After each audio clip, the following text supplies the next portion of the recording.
గిరిజనులతో ఉన్న సంబంధాలే తనను గెలిపిస్తాయంటున్నారు Araku parliament in charge Paderu MLA Bhagyalakshmi.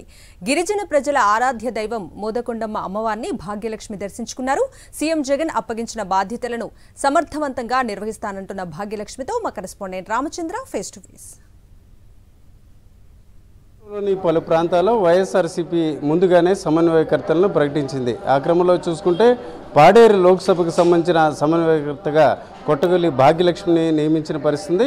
ఇప్పటికే ఆమె పాడేరు ఎమ్మెల్యేగా కూడా కొనసాగుతున్నారు. ఈ దశలో ఈ ప్రకటించిన తర్వాత ఆమె తొలిసారిగా గిరిజన ప్రజల ఆరాధ్య దైవం మోదకొండమ్మ అమ్మవారిని ఇప్పుడే పూజలు చేశారు. ఈ దశలో ఆమెతో కొన్ని అంశాలు మనం మాట్లాడదాం. మేడం, అదే ఈ ఎంతవరకు ఎమ్మెల్యేగా పోటీ ఉన్నారు, ఈ లోక్సభగా ఇవ్వడం ఎట్లా అనిపిస్తుంది? అల్టిమేట్ జగన్మోహన్ రెడ్డి గారి నిర్ణయము ఇట్స్ శిరోధార్యం, అందరం కూడా మనము అంగీకరించాల్సిందే.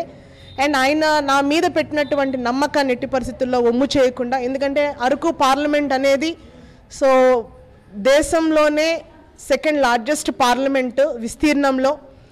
7 నియోజకవర్గాలు ఉన్నటువంటి అరకు పార్లమెంట్లో ఖచ్చితంగా ఆయన నా మీద ఏ నమ్మకం అయితే పెట్టుకున్నారో ఆ నమ్మకాన్ని నిలబెడతాననే నమ్మకం నాకుంది.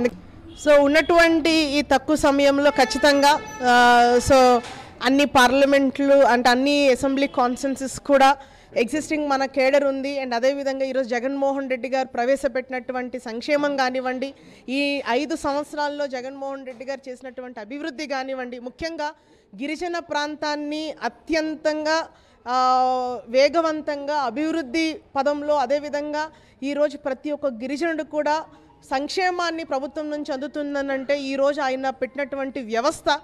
ఖచ్చితంగా ఇవన్నీ ప్రజల యొక్క మంచి ఆదరణ ఖచ్చితంగా వైఎస్ఆర్ గవర్నమెంట్ మీద, వైఎస్ఆర్ పార్టీ మీద, జగన్మోహన్ రెడ్డి గారి మీద నమ్మకం ఖచ్చితంగా ప్రజలకు ఉంది. ఏపీ ప్రభుత్వం అమలు చేసిన సంక్షేమ పథకాలు అలాగే అభివృద్ధి పథకాలు తనను ఖచ్చితంగా గెలిపిస్తాయని చెప్పడమే కాకుండా సీఎం జగన్మోహన్ రెడ్డి పాలనలో పూర్తి స్థాయిలో గిరిజన ప్రాంతం అభివృద్ధి చెందింది. ఆ క్రమంలో తాను ఖచ్చితంగా విజయం కూడా సాధిస్తానని ఇక్కడ భాగ్యలక్ష్మి చెప్తున్నారు. కెమెరా పర్సన్ శంకర్తో రామచంద్రరావు, సాక్షి టీవీ, పాడేరు నుంచి.